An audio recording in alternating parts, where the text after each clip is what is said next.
he got Mayo to understand that marketing is not a four-letter word. Kent gave me a book to read once that had a chapter in it called like testosterone marketing, which was basically about cardiologists that wanted to put their ads on billboards and blogs and things like that, and that would get patients to your door, sends out newsletters. But when actually he said, Steve, what gets patients here is other patients.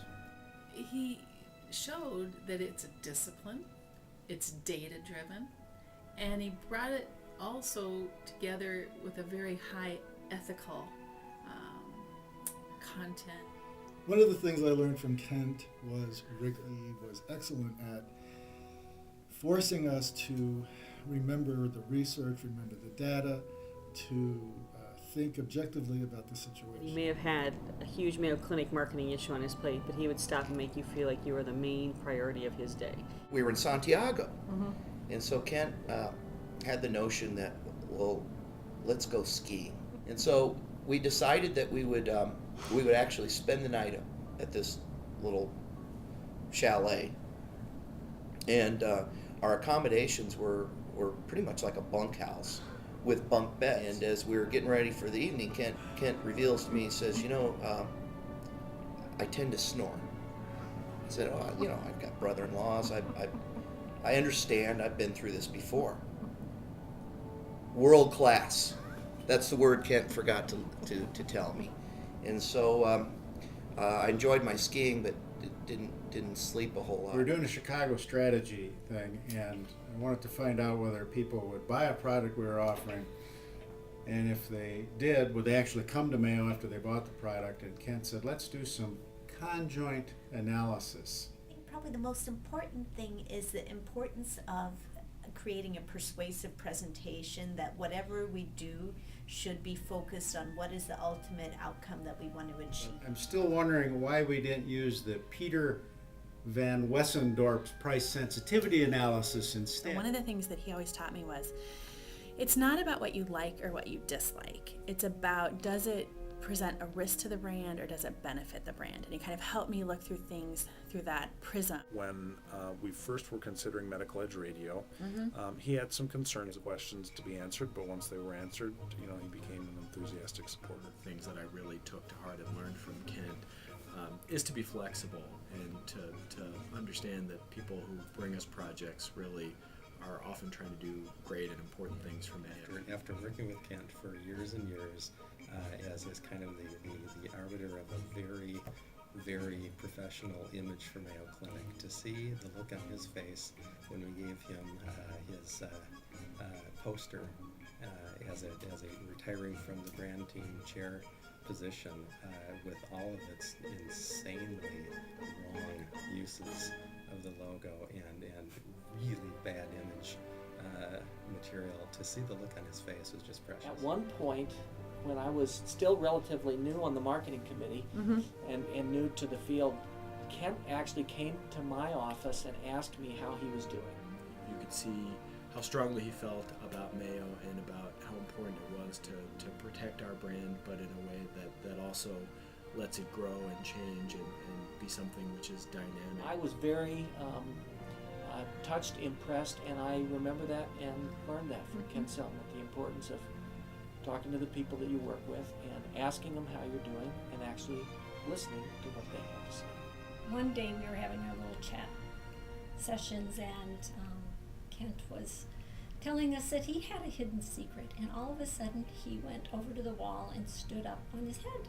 One day in particular, I remember he came in and we were chatting, and he mentioned to me that he and his wife Kit were having their 36th wedding anniversary, and I was going through a divorce at the time, and so I said to him, Kent, what's the secret? And so he sort of sat back in the chair and kind of in his way, he takes off his glasses and sort of his own professorial kind of way, put his glasses in his mouth, sort of thought about it a little bit, and he said, Nora, I'd have to say that it's just a crapshoot. I think the memory that stands out for me is the day that Kent said, there's this person I thought about coming and spending some time with us as a sabbatical. And that person, of course, was Len Berry. Now they've written a book together, and it's just so neat that they were able to take that idea, that kernel of an idea, and really it's been so powerful for Mayo, and we've all learned from it. What I really learned over time with Kent is just how critical the on-site, in-person, caregiver to patient interaction is. Best memory, and there are many, is when you and I did a stealth survey in the mid-90s, pooling our respective budgets to do the first brand study for Mayo Clinic because nobody would let us do it. So we did it on the sneaky, and look at where we are today. And I can still remember him asking me what my favorite car was and what color. If I had to describe myself as a car, what color would it be and what kind of car would I be? He told me that the toughest question he ever asks in a new hire interview is, if you were an automobile, what make, model, and color would you be? And ever since Kent told me that story, I've used it many times, always disarming the interviewee but gaining special insight. What kind of car do you think Kent would be? Kent would be Kent might be a Volvo. Kent would be a Ferrari. Oh, I've learned from him everything I know about marketing a service. I've learned from him to strive only for the highest standard. When I was in marketing, it was a wonderful environment of all of us working together. He taught us that, average or even just a little bit above average is not good enough for Mayo Clinic, and that happens in every single thing that you do. One of the things that I really learned from Kent was that it was about language and the preciseness of language, and that preciseness makes all the difference in being able to communicate and communicate effectively. I think of Ken Seltman, I think of English professor. Over the period of time that I worked with Ken Seltman, he told me many things, and some to which I still reflect upon today. For example, at one point he told me that I had confused my gerunds. I'm still not sure I know what that means. Kent really created on our team a culture of debate, and he instilled in us over and over again that this is teamwork. This is how Mayo Clinic is excellent. We do this on behalf of our patients. Doctors come together. They bring information so that we can have a better outcome for the patient.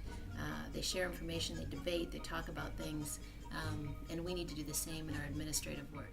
He helped us out a lot, along with Nina, on measuring the initial product for Medical Edge television, and helped us build a case for its renewal.